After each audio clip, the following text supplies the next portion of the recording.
Welcome everyone to the Joel Martin Mastery Podcast. I'm a networking expert and the author of the upcoming book, No Strangers, How to Build Community, One Relationship at a Time.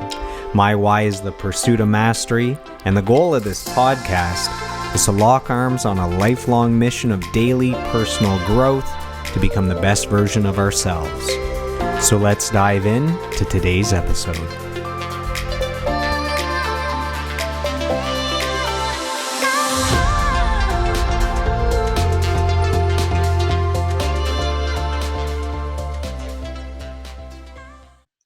Welcome, everyone, to today's episode of the podcast. We are joined by a singer-songwriter who's signed to Warner Music Canada, and he's the winner of the Boots and Hearts Emerging Artist Competition. So welcome to the call, Mr. David Boyd Janes. David, how are you, brother? I'm amazing, man. Good morning, Joel. How are you? I am awesome. So what's going on back there? You look like you're out in the bush. Is this how you get the songwriting going while you make a new album? Yeah, man, this is ever since, well, I spend all my free time out in the woods, but especially since COVID happened, I just felt it was the safest place for me to be, and it's a good excuse for me to just kind of get away from the city where I'm from. So I do like to spend a lot of my time up here. It's very peaceful, very quiet, and I enjoy it. That's awesome. So where did your love of music come from, specifically country? Have you always been a country boy? That's a great question. And yes, I have. But I feel like, I grew up in the city of Toronto, and my family's from the East Coast. So country music has always been in my family. And, growing up as a kid, my parents would always have George Jones, Patsy Cline, George Strait, the older stuff, Loretta Lynn playing in our house. And living in the city, there's not, at that time, wasn't a huge interest in country music, or at least it wasn't public. So I grew up listening to it. I've been in many bands throughout my years. Country music was never one of them because I always felt it was very difficult to form a country band in the city. Until I got a little bit older and I was able to afford to hire musicians. That changed, but yeah, no, I love all genres of music, but country has always been in my family, going back to my East Coast roots. So a few years ago, you actually did something that very few people do. You bet on yourself. You took a chance on yourself and on your dream. You did what we call burning the boats. You made it so there was no plan B. You quit your job, you sold your stuff, you sold your house, and you dove right in and said, look, I got one life to live. Music is in my heart. I'm going to give this everything I've got. And if I don't make it, at least that's not the regret. I actually tried to make it happen. But hey, what if I do make it, right? So how did you muster up that kind of courage to just dive right in? And man, the last 3 years have been crazy, from putting a band together, recording an album, locking arms with an amazing renowned producer, winning these different competitions, getting signed to a major label, getting radio play. It's been pretty awesome. So walk us through the last 3 years, starting with the decision you made. I think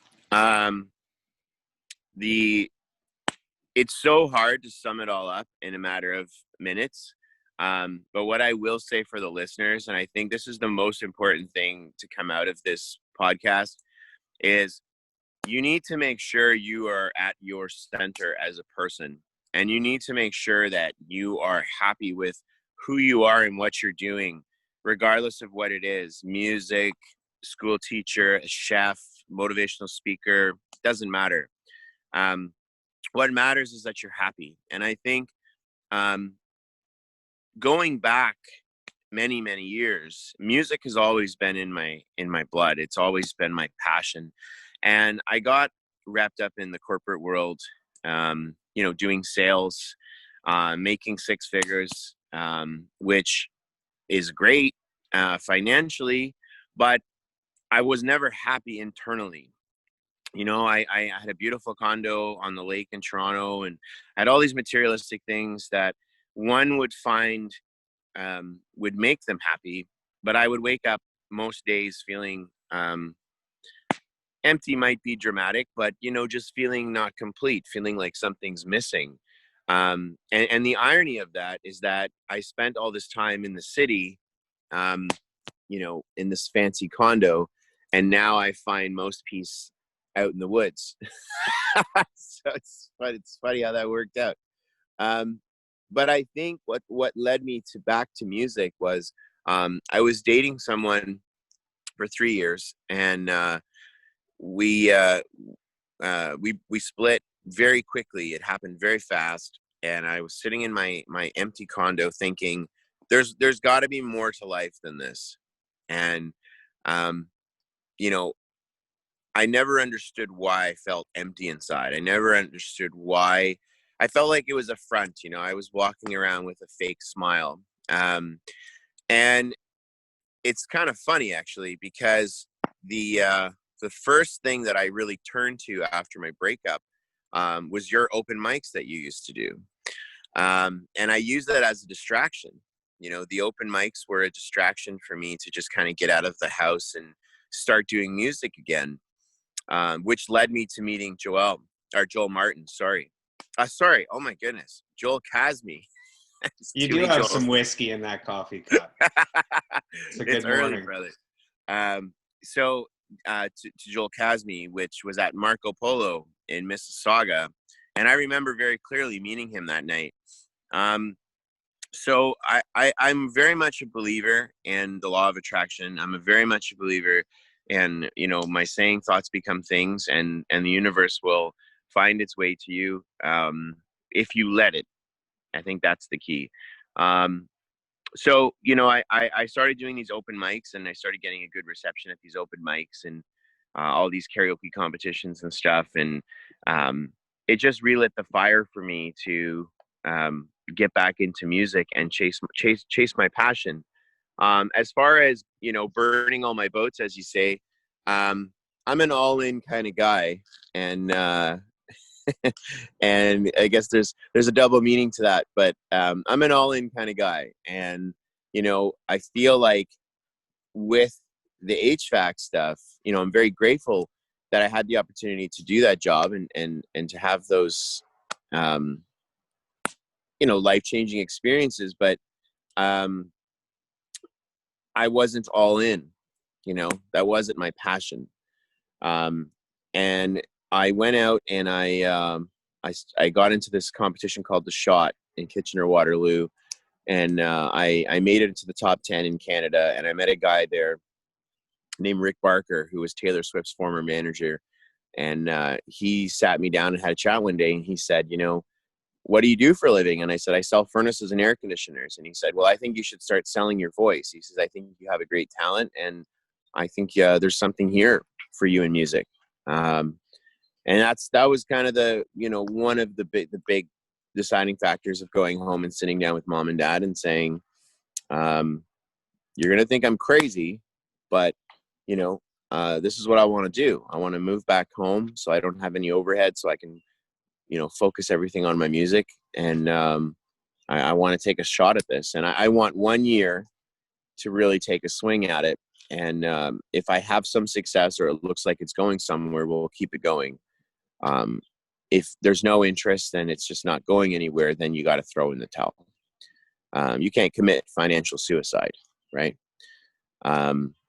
So yeah, I mean, it's hard to wrap everything up, because, to be honest with you, and this surprises a lot of people when I say this in interviews, but I still haven't celebrated any of those victories. I still have not. Actually, I just had a billboard go up in Aurelia, and they called me out to pop a bottle of champagne to celebrate. And they brought the champagne. It wasn't even my idea, but it's why I bring that up. It's important to celebrate the victories, but I feel like I've had my head down for so long, and I've just been working really hard, that I'm nowhere close to the finish line in my mind. So I'm very grateful, and I show that gratitude online to my fans. And but to me, you can't celebrate just yet.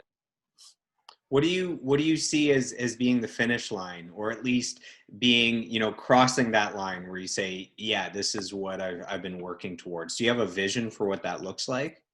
Well, I just got nominated for a CMA Ontario Award for Rising Star. And there are 3 categories of awards in Canada for country music. You have the CMA Ontario, a CCMA, and then a Juno. So I feel like in terms of trophies or things, getting those recognitions are definitely a sign that you're on the right path. For me, the finish line for me is knowing that my music and my message, more so my message than my music, has been able to help others change their lives. One of the coolest accomplishments I've had in the last 3 years was a lady came up to me at a show, and she said, you inspired me to get my driver's license. And I thought, okay, cool. She's like, no, like, I've been nervous to drive and scared to drive, but, thoughts become things, and I put my mind to it and I did it. That to me is so much more important than anything else.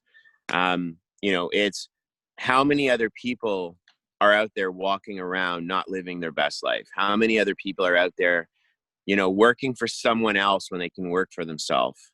That to me is the biggest message, and I'm an advocate for that.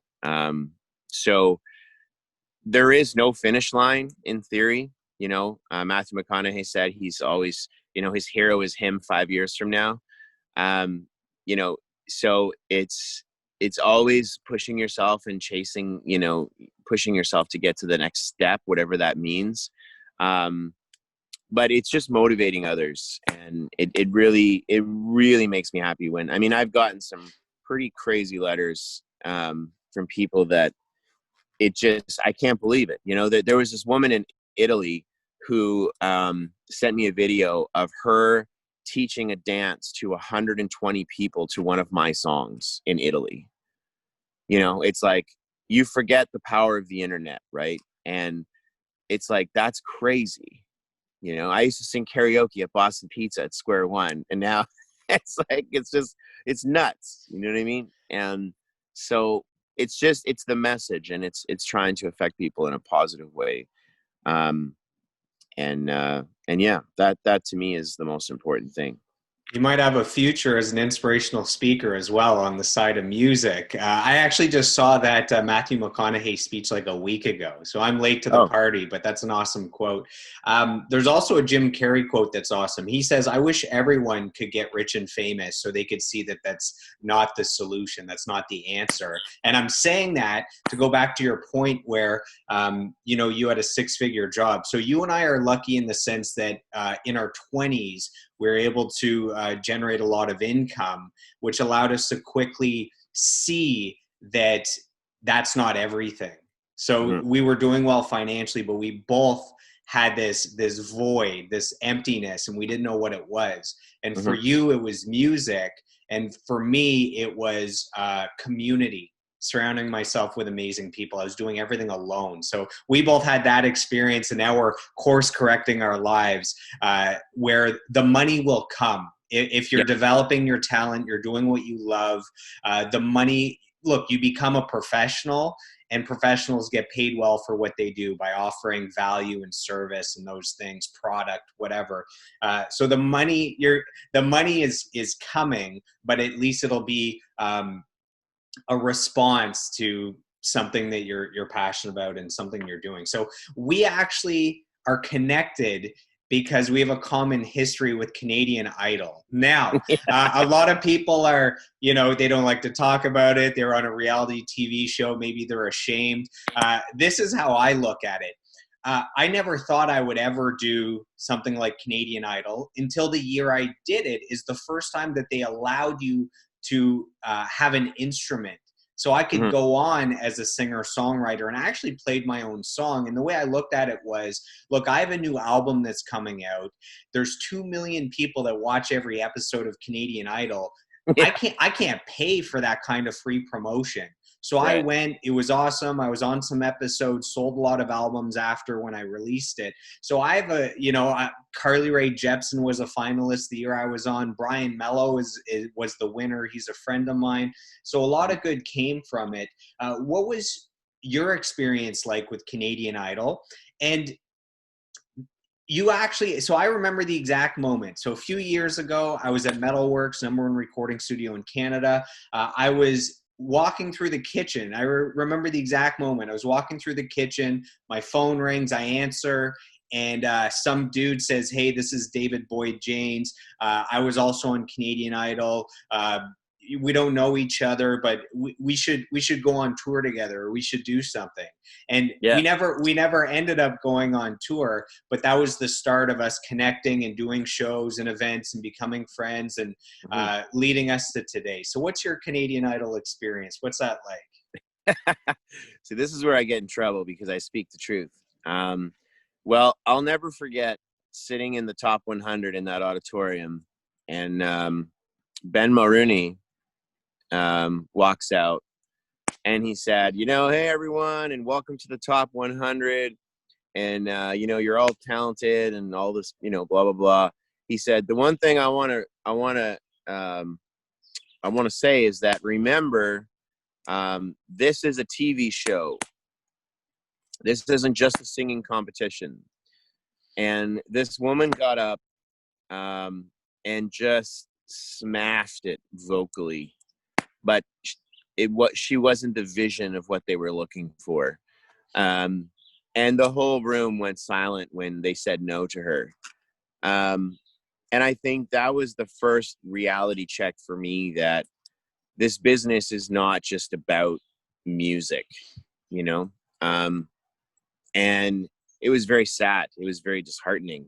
Um, I remember when I got cut from the show, there was a camera right in my face, and they were like, "How do you feel? How do you feel?" And it's like, "Well, how do you think I feel?" Like, you know, they're like looking for a reaction, and so I think, um, I think I hold the record in Ontario for most second, third, fourth, and fifth places in singing competitions.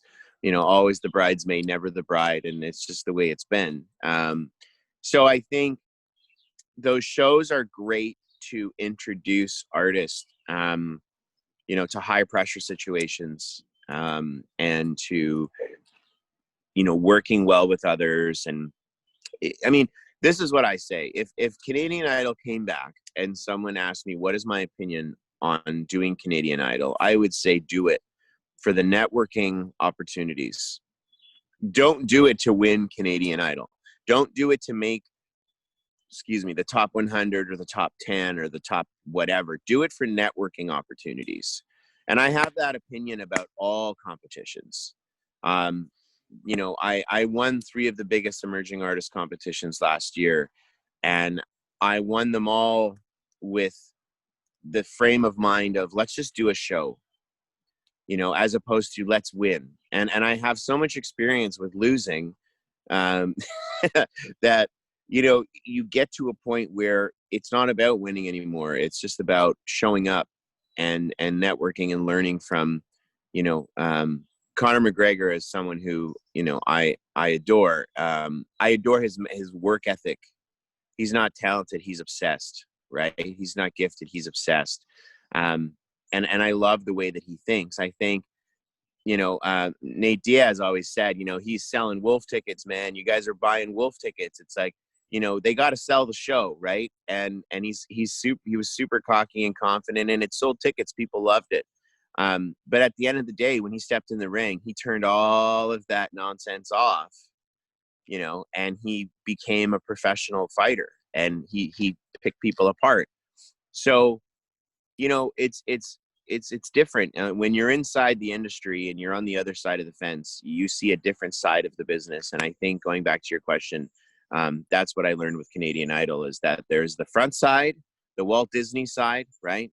The glitz and the glam, and then there's the people behind the curtain that are the real heroes, pulling the show off. So I think all those second, third place finishes, that was you you know, kind of losing the battles, but learning along the way. And now it looks like you're winning the war at the end of it, which is awesome. So 100%. once you decided to pursue this as a you know, full-time career in music, you had to put together a band. You had to find other musicians, because just one dude there doesn't cut it if it's more than an open mic, right? So how Right. did you find your current musicians? What were you looking for? How did you find them? Well, the reason I got out of music was because I found musicians were not reliable.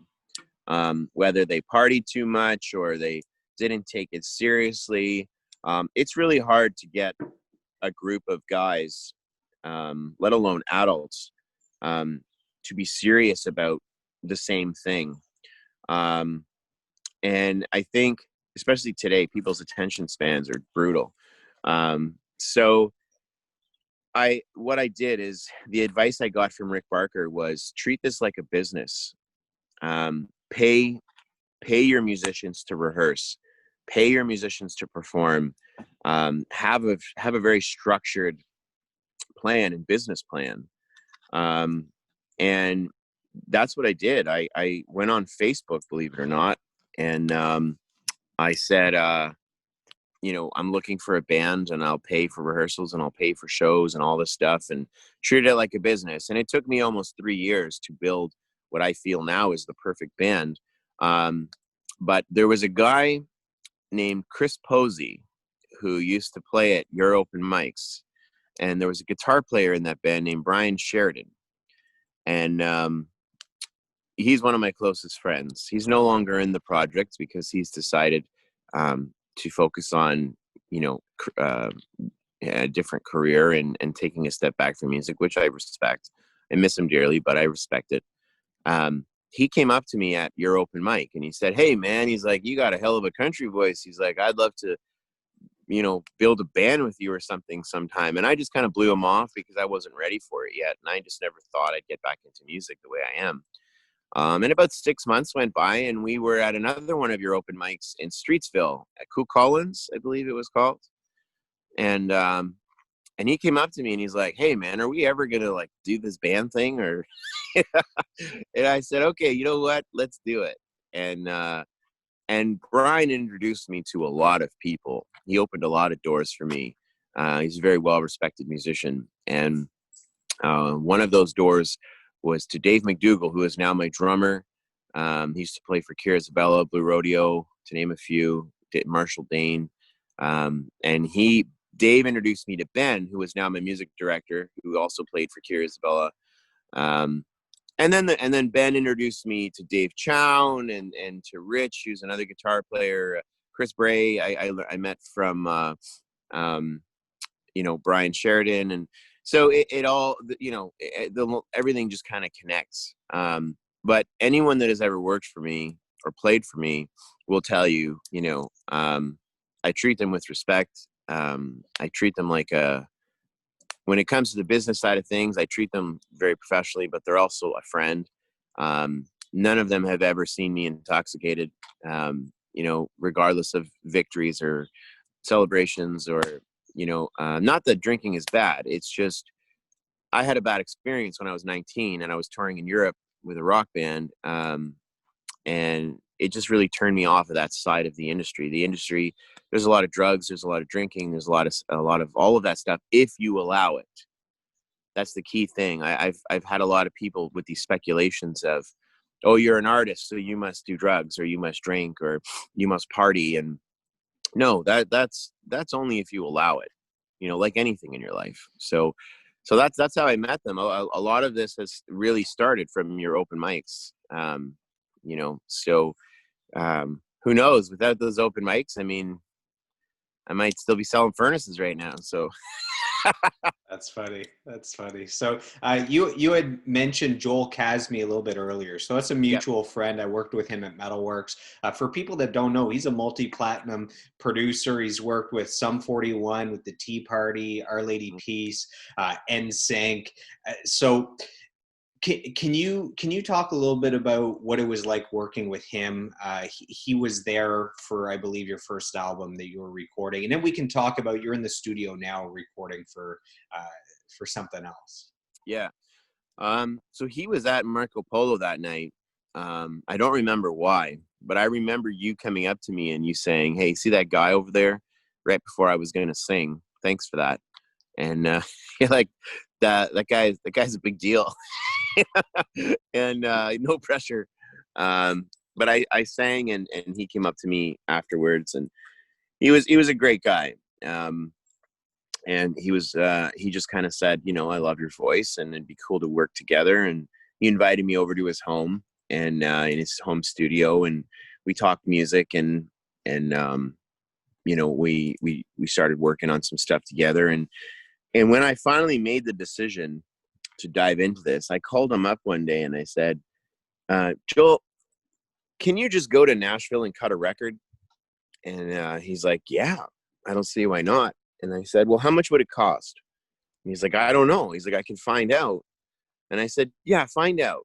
And he's like, "Are you serious?" And I'm like, "Yeah, I'm serious." And he says, "Well, what are we going to do?" I said, "Well, find out and we'll fly to Nashville and we'll make a record." And I think he was very shocked and surprised. But that's exactly what we did. I wrote some songs, and I kind of locked myself in a room to make some music. And the first EP was Thoughts Become Things, and he produced and engineered that. And I had Randy Cook drum for me, who is the main drummer for Smash Mouth, Alanis Morissette. I mean, the guy toured with Ringo Starr, and we just had the greatest time down in Nashville making this record. Very sporadic and crazy, but that's sometimes what you got to do, is just pull the trigger and go for it, But we did that record together. We also cut some of the vocals here in Canada at a studio called Loudmouse, which is a really cool place. Yeah, but he's a great guy. He's very honest, very nice man, and she just had another baby not too long ago. So he's a busy guy right now. That's funny. So what's the experience been like signing to a major label? So that's kind of every young musician's dream. What has it been like signing to a major label, and what are you up to right now in the studio recording? Well, funny story. So I won Boots and Hearts on a Sunday.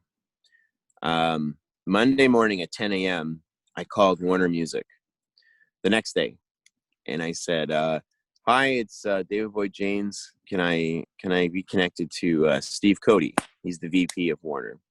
Awesome guy."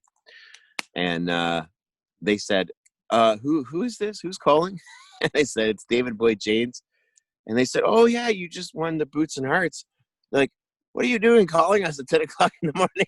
Shouldn't you be partying?" And I said, "No." I said, "I wanted to talk to Steve to see what the next steps are." And they thought it was hilarious that the next day, I'm calling in to talk business. So I've learned that, obviously Steve wasn't in the office that early, and they called me back and they said, they're like, take 3-4 months and just go have fun. Don't worry about work right now. Just focus on you and go enjoy the rest of the summer, and we'll catch up in the fall. So I think with the labels are different today. It's not like back in the day where, you sign to a label and the artist can just be irresponsible and run around and party, and the label, just takes care of everything. Warner really allows me to be myself. They've never said, be more like this or sound more like that. They really want you to shine as an artist.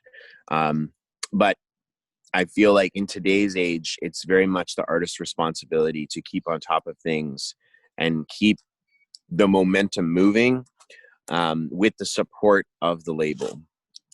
So, it's in terms of what is different, I think I have a very large team behind me, and which is a really great feeling, to have that support.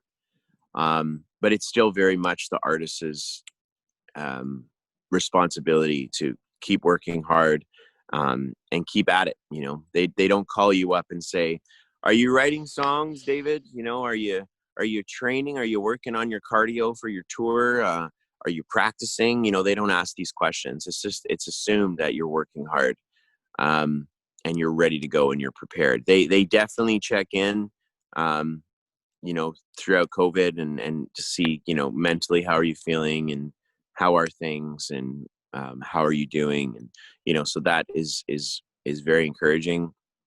Um, but yeah, I think with the studio stuff, they gave me the option if I wanted to record in Canada or Nashville. They said it was up to me.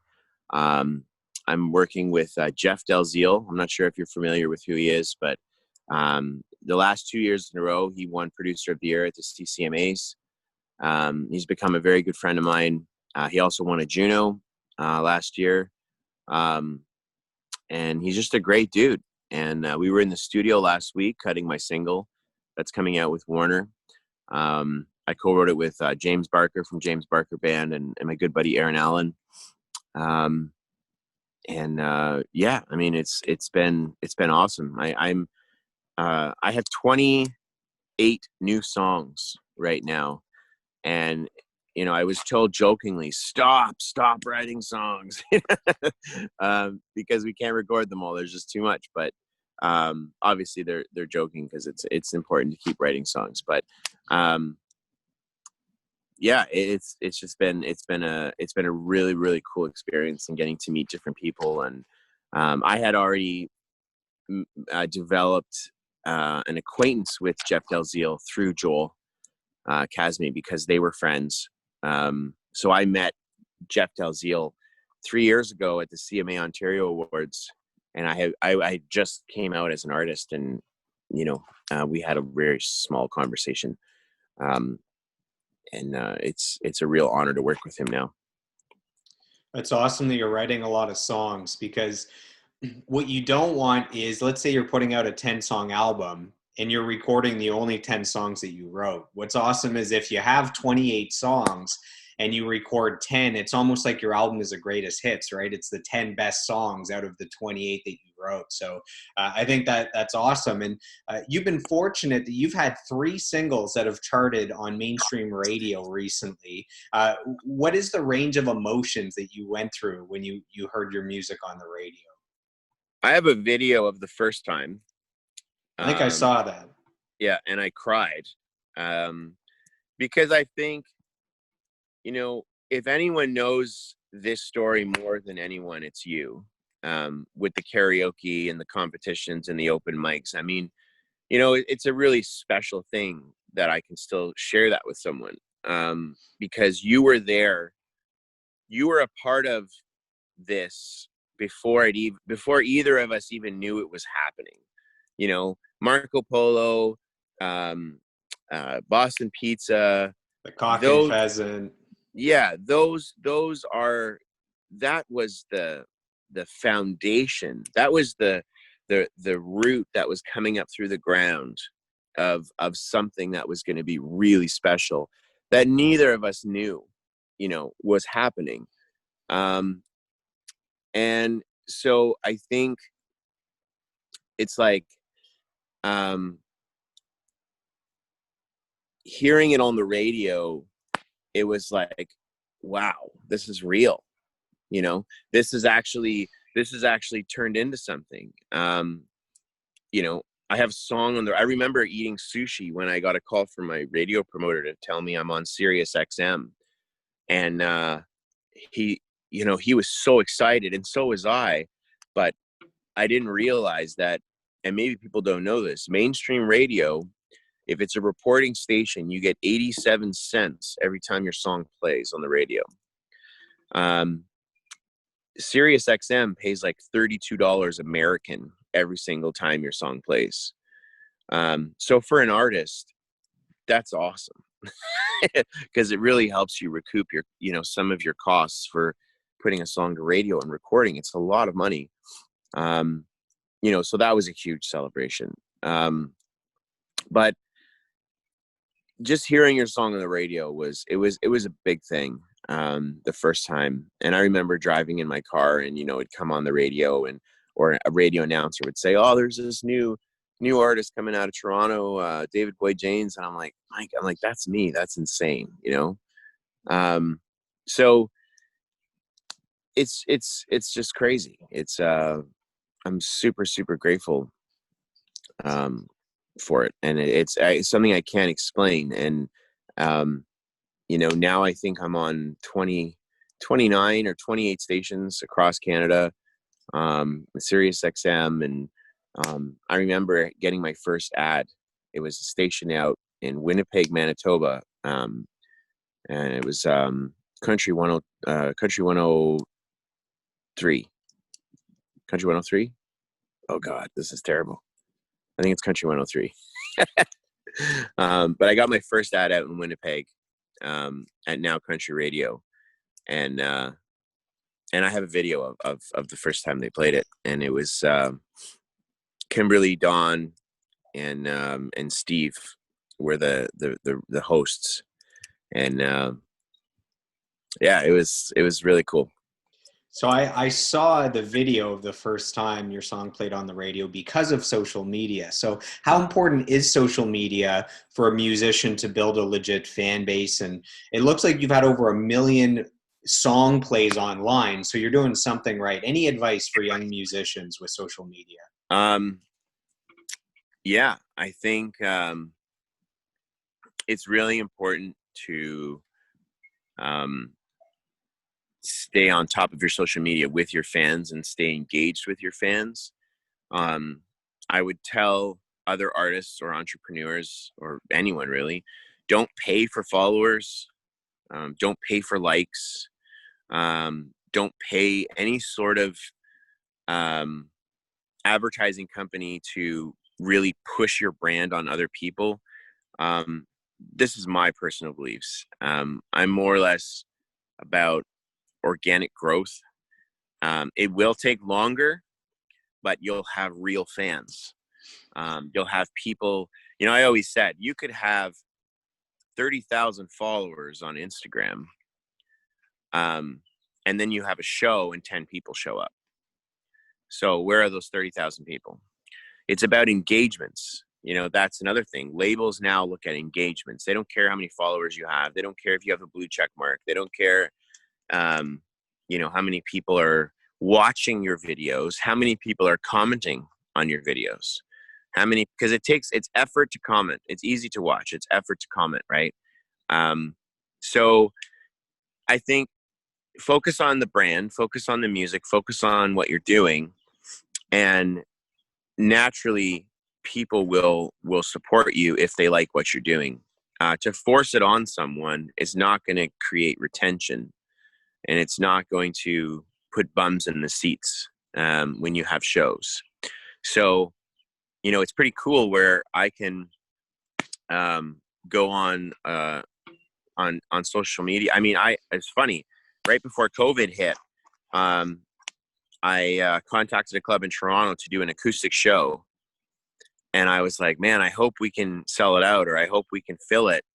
And because of COVID, it got canceled. The show sold out within, I think, a week and a half. I've never had that happen.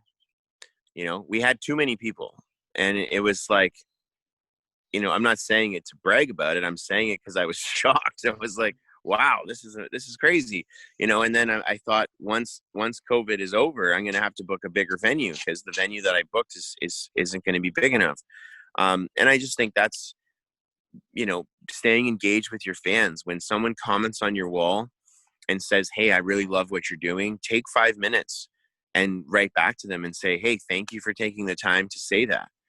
I make it a point every single night before bed. I spend about a good hour every night, going back and trying to show appreciation to my fans for the messages. And, so I think one of the things I noticed is fans will message me and say, oh, thank you so much for replying, or, oh, I can't believe you wrote back to me. I never thought you'd write back to me. And I'm sitting there thinking, like, this is obviously a thing if people are having this impression.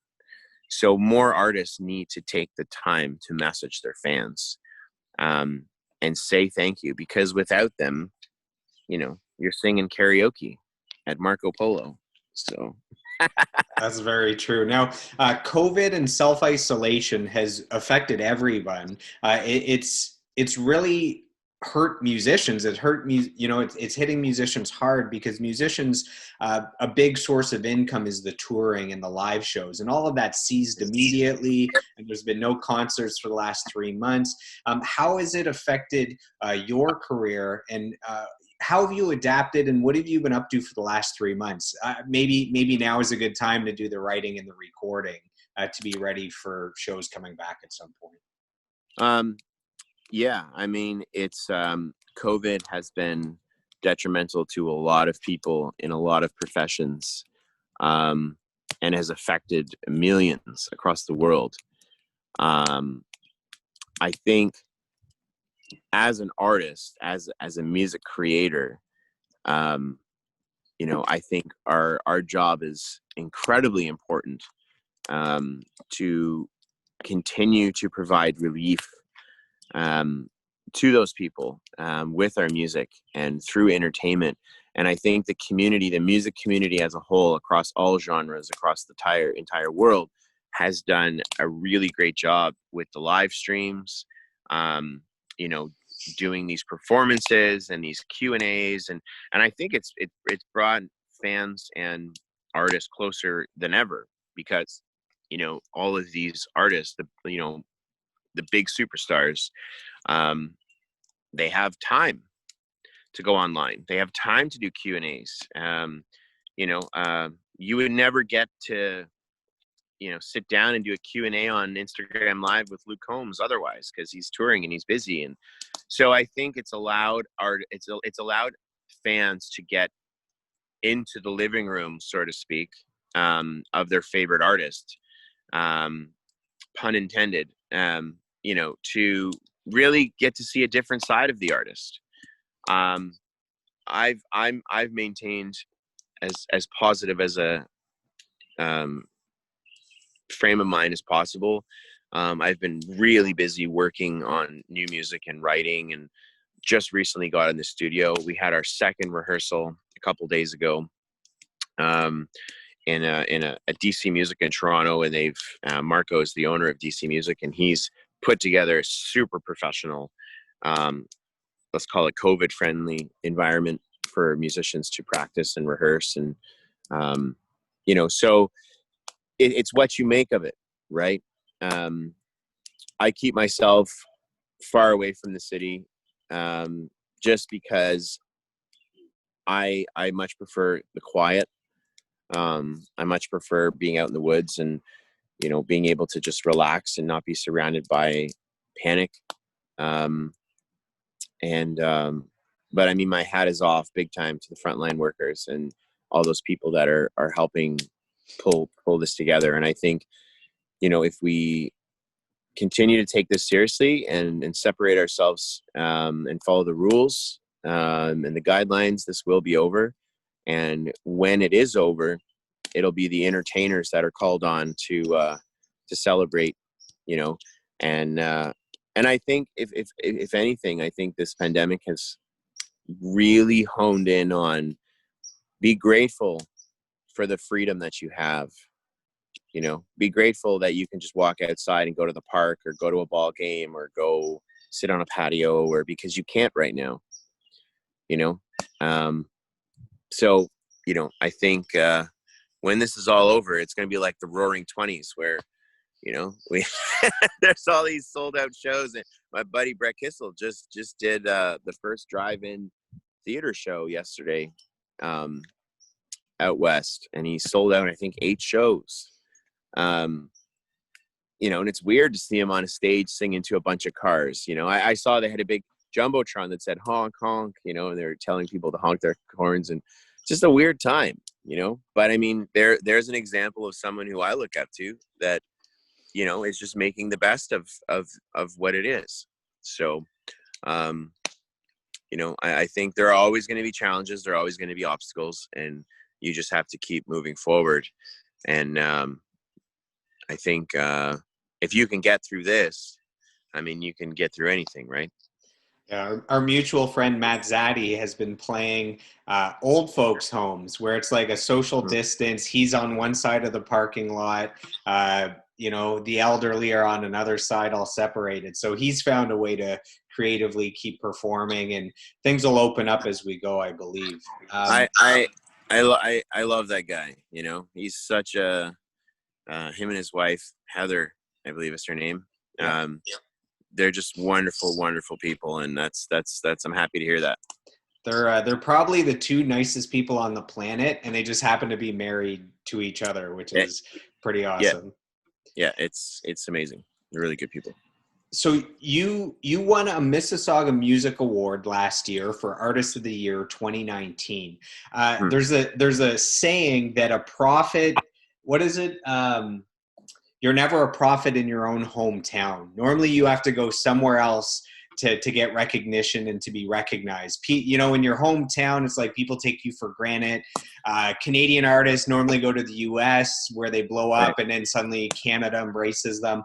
What does it mean to you that right off the bat, your city recognizes you as Artist of the Year? I think it's. I mean, I'm just really grateful. You know, I'm not used to winning anything. I was just happy to be nominated. But I think, getting that recognition, it's special because what a lot of those people didn't know, and I actually, I don't know if you know this or not, but I mentioned you in my acceptance speech, and I said, I thanked, I thanked you and said that, only stones, I can't remember exactly what I said, but it was something along the lines of, only a stone's throw away from this auditorium is the Boston Pizza that I used to sing karaoke at. And, I said, Joel Martin I said, thanks. Oh, I think I remember now. I said, thanks to people like Joel Martin and Matt Zaddy. They provided a platform for me to get back into music and to sing at their open mics. And I think the surreal experience for me is it's literally across the street where you would drive and do karaoke. And now here you are in this auditorium, in a sold out auditorium, accepting an award as Artist of the Year. Within a matter of 2 years, almost, so I like to take the opportunity to not put light on me winning an award, but put the light on the fact that a person, an individual, took something from nothing, and grew it into something, and used that as a motivator for others, to take that experience and to say, hey, you know me, right? I'm local. We've talked before. I'm a real person. And this happened. This is a real thing. So if I can do it, you can do it. So go do it. That's I think, that's how I look at it.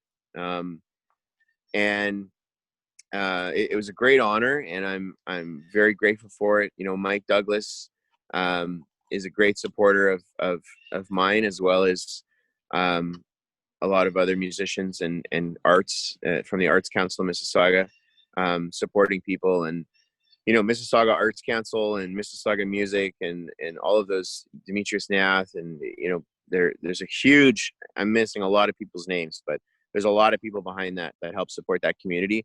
And I think at the end of the day, that's what it's about. But I will say, I was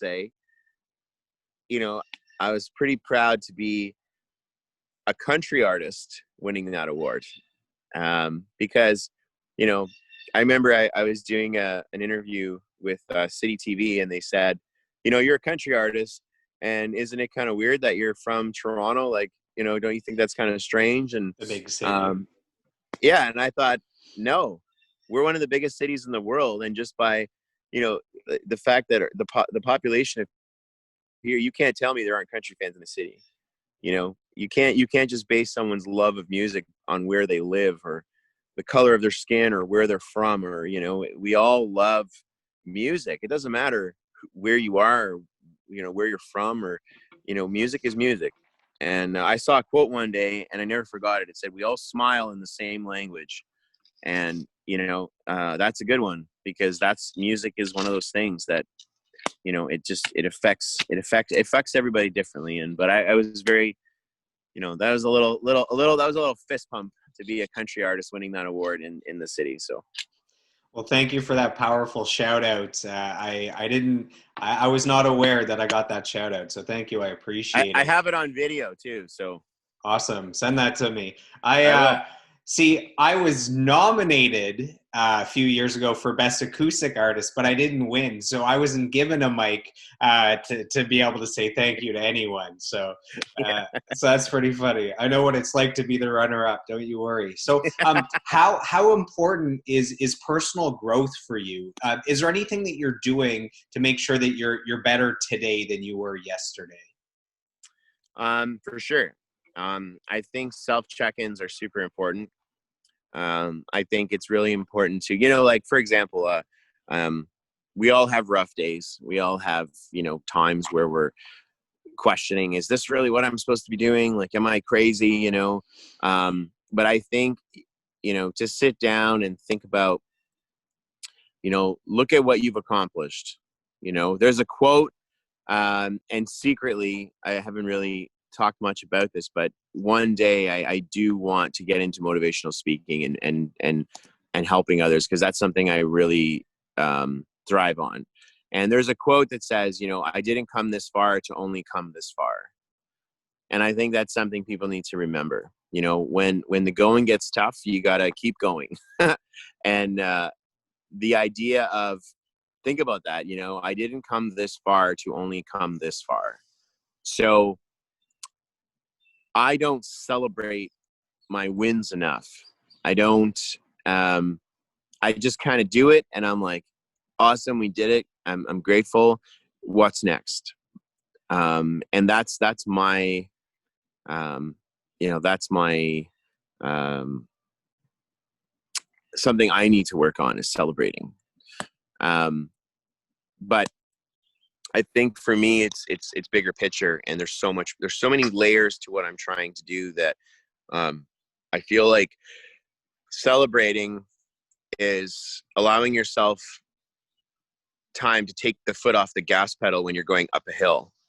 And if you take the foot off the gas pedal and you're like looking out the window and you're like, oh, it's so pretty, you start rolling backwards, you know? So I think for me, it's just checking in with myself and making sure that, you know, I am on track, and having a business plan is key. You know, having deadlines and timelines. This has to be done by this time. This record's got to be out by this time. This promotion is going out here. This is when it's going to radio.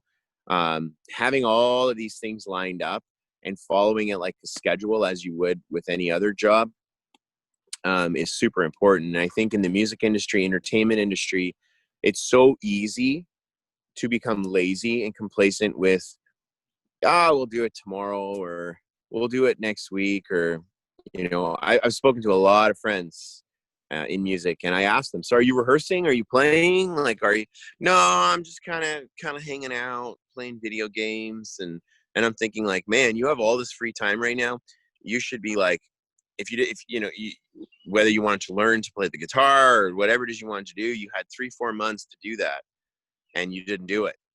You know, we have all this free time right now to work on ourselves. And a lot of people aren't doing that.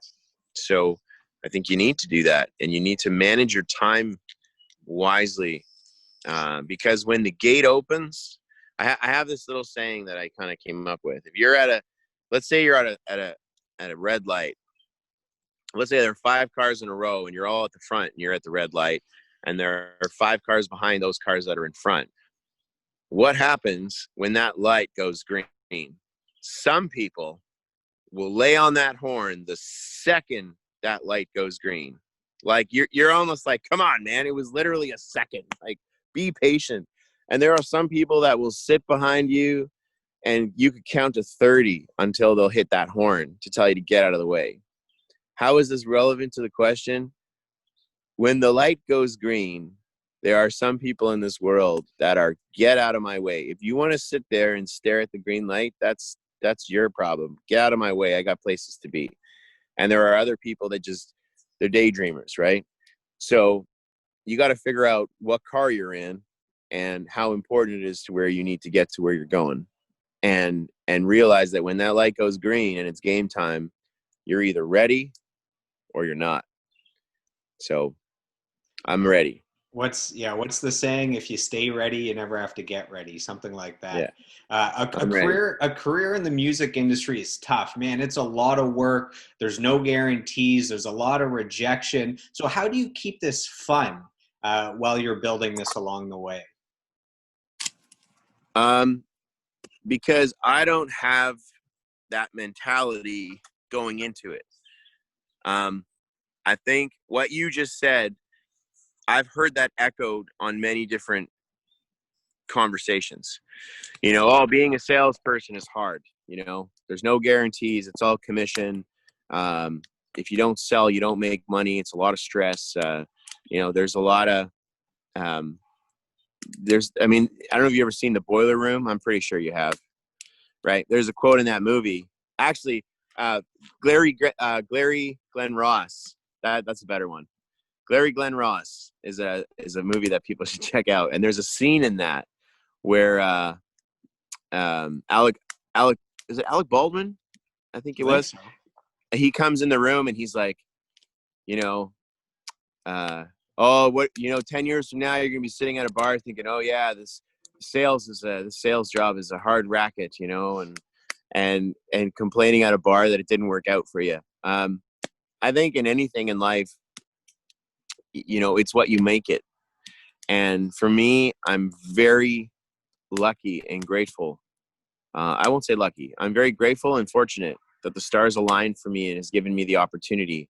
But what people need to know is that when opportunity presents itself, you have to execute the final result. I got chosen to be in the top 8 of Canada for Boots and Hearts. There was no guarantee I was going to win, but I got the opportunity to stand on the stage and show people what I got and show the label why they should choose me over somebody else. So that's the opportunity.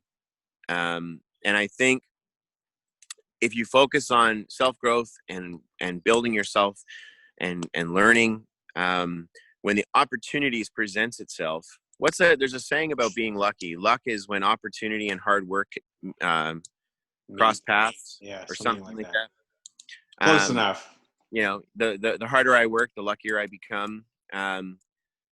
So I think it's making sure that you are lining things up. So when opportunity presents itself, you can execute it. And really take advantage. Actually, I don't want it to come across as I'm boasting, but I do want to say this because I think it's important. I had a meeting 2 days ago with the VP of Boots and Hearts on the phone, and we were talking about a rollout plan for the year. And I had requested a meeting with them because I wanted to talk about an idea that I had. And he told me, he said, I just want to commend you and say, I really appreciate your work ethic and the fact that you requested this conference call with all of us. He said, a lot of people are good at being an artist, but they're not good at being an artist and also focusing on the business side of this industry. And I said to him, I said, I really appreciate you acknowledging that. I said, but you guys gave me a platform to launch my career, and I don't want to waste that opportunity. And this may also be hard to hear for some, but 8 people have won Boots and Hearts. Only 8 people. I'm the 8th. 4 of those 8 people have turned that opportunity into a professional career, a very successful career in music, in country music. And I'm pending because my single hasn't come out yet. I told Warner that on my first meeting with them in their office. I said, I don't want to be just a contest winner. I want to use this as a platform to succeed in music and do something special. And I told that to the VP on the phone the other day. And I said, I don't want to waste this opportunity. You guys have given me a really good opportunity and platform to stand on, along with Chevy Music, and I don't want to waste it. So I think when opportunity presents itself, you got to run with it. And going back to the karaoke days, losing and not winning the competition is an opportunity to me. Some people may look at that and go, man, I've been in this thing 5 years in a row, 6 years in a row. How come I haven't won? And they come up with this negative interpretation of it. It's not about winning. It's about learning and growing. How many times, Joel, do we go to open mics and people get called up to play? And what happens? They get up, they play, and when they're done, they leave. The whole point of that is networking, right? You play your song, but then you network. I can't tell you the amount of times, and that I come out to your shows and I'd be there until the bar closed.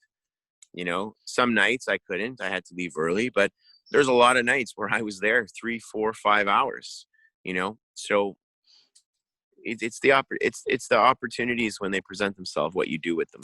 That's what counts. Yeah, there's a lot of talented musicians that are just playing, in their parents' basement. They're just practicing. They've never made it. So yes, talent is necessary, but you also need the business acumen. You need the business side, and that's what you've been talking about. And as I've studied more and more successful musicians, you tend to find that in every successful band, there's usually at least one member that is amazing with business. So Nickelback, for example, Chad Kroeger, man, he hustled. He's a smart dude when it comes to business, and he made that happen. Marilyn Manson is a genius when it comes to promotion and branding and image. So normally those that are successful, it's not just the talent, but they also took the business seriously, and they took this as a legit profession. They're not wishing on a star. They have a plan to make it happen. As we wrap up, I have just a couple more questions. What is your vision for the rest of 2020? We have another six months or so. Do you have a vision for the rest of the year, and have you set any goals that you're working towards? Oh yeah. It's a long list. There's a long list. I can't discuss most of them. But secret. Absolutely. Yeah. It's, yeah. There's a lot of really cool things in the works right now. One of the things that I can discuss is I called up my band and I said, hey, listen, I know we're not doing shows right now, so there's no income for them. They all teach outside of being in my band. But I said, let's set up a weekly rehearsal. So we have a paid weekly rehearsal we do once a week, every Friday. And that is so we can work on all this new material, build a show, get things ready. So when the gates open up, we're ready to go. My nomination for Rising Star for the CMA Ontario Awards is October 4th is the awards that's taking place in London, Ontario. So, we're gearing up for that. I'm not sure if I'm playing at the awards yet or not. So I wanted to make sure that I was ready in the event that I get called to play. I just purchased a tour bus that we're getting branded and designed and everything ready for next year. So for me, I'm really using this opportunity and this time to focus on getting things prepared for 2021. I'm really using this opportunity to make sure all my ducks are in a row for 2021. I have high hopes of doing concerts and shows in the fall. I hope that happens, even if it's acoustic shows. But I'm really using this time to get things ready for 2021. And so yeah, that's what I'm doing. So, final question. We're going to have a lot of young musicians that are going to watch this video on YouTube, that are going to listen to the podcast with Apple Podcasts. What advice would you give to younger musicians that are just starting out? So, you have years now of experience and training and lessons and networking. If you had to help someone brand new get to your level of success as quickly as possible, what advice would you give? My first, are we talking we're talking strictly music, right? Music, yeah. My first question I would ask them is, why do you want to do this? What's your why?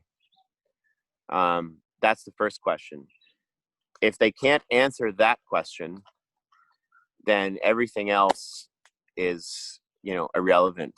I think people need to know why they're doing what they're doing. That's the most important thing, especially to get you through the growing pains. There is a lot to get through, emotionally, financially. There's a lot, and I think you got to find your why. If you know your why, my next question would be, well, what's your brand? What level of success are you? What does success mean to you? Are you trying to fill stadiums? Or are you trying to fill coffee shops? Either is fine, but there is a different approach to both, to both sides of the spectrum. So, if someone is looking for commercial success or wanting to get it, to a bigger audience, you got to have a brand. You got to have a direction. You got to have a plan. You got to have, everything lined out. So you have, if you're going to sell coffee out of your basement, you don't really need a plan. You just need to make the coffee and tell people to come over. Right. If you're going to create a Starbucks, you got to have a plan, and you got to have a budget, to execute that plan. So the most important thing is, what's your why? Why are you doing this? If you're doing this to become famous and rich and famous, just don't even bother, because it's, I spoke to this guy 2 months ago, and he asked me if we could have a call, and he had some questions for me. And he said, he's like, man, I've been at this for 2 years, and, I don't know why people don't want to invest in me or believe in my music. And I said, listen, man, I just won the biggest emerging artist contest in the country, and no one is offering me any checks. So, that's not how it works anymore. You got to invest in yourself, and in more ways than just financially, So that would be my biggest one, is, what's your why? Why are you doing this? And to what scale are you hoping to get it to? And what's your brand?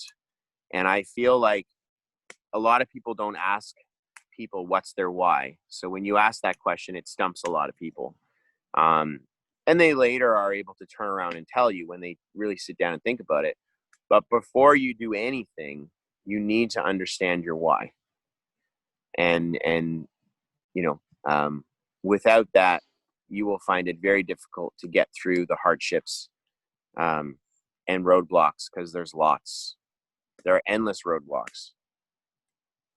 So as we wrap up the call, where can our listeners go online to listen to your music? Where can they go to find you, to dive in, to learn more? And then if anyone wants to reach out to you, with questions for advice, or, whatever concerts are back on, where they can get tickets, all that stuff, how can people contact you online? Social media, website? The easiest way is probably Instagram. I'm always on my Instagram, and all my social media, Twitter, Facebook, Instagram, everything is at David Boyd James. My name and all that stuff comes up as well if it's easier. But that's probably the easiest. I have accounts on all the social platforms, but Instagram is probably the quickest. I also do my very best to answer questions and comments through Instagram and Facebook and all those things. But yeah, I think Instagram is probably the easiest. I update it daily. My stories are always updated with any sort of radio interviews or appearances or shows, or basically anything that's going on is always on my story for Instagram, and typically on my wall as well. But that would be the easiest way. And the music is on Spotify and Apple Music and all that stuff? Oh yeah. The music is available anywhere that you stream music. So Deezer, Amazon Prime, or Amazon Music, Apple Music, all those places are available. There's a lot of great playlists actually on Apple Music, and Spotify as well. They have some really great playlists. But Apple's been very kind to me. I think they have me on 8 or 9 different playlists, which I'm very, very grateful for. But there's a lot of great playlists. Awesome. And the website is davidboydjanes.com? Yep, it's www.davidboydjanes.com. Awesome. Well, thank you so much for your time. Thanks for the support. I think you offered a lot of value for our listeners. Hopefully everyone goes and checks you out online and connects with you. And when the world goes back to normal, whatever the new normal is, hopefully they can make it out to a concert. So thank you, brother. It was awesome talking to you. You too, man. We'll talk soon. All right, guys. We'll see you on the next episode. See ya. I hope you've enjoyed today's episode, and I'd love to hear from you guys. My goal is to grow this podcast organically, where you're giving me feedback on topics you'd like me to cover and guests you'd like me to interview. You can reach out to me on Facebook, Instagram, and YouTube at Joel Martin Mastery. Joel is Joel, and on Twitter at Joel Mastery. So I am done. I am complete. I approve this message, and I'll see you on the next episode.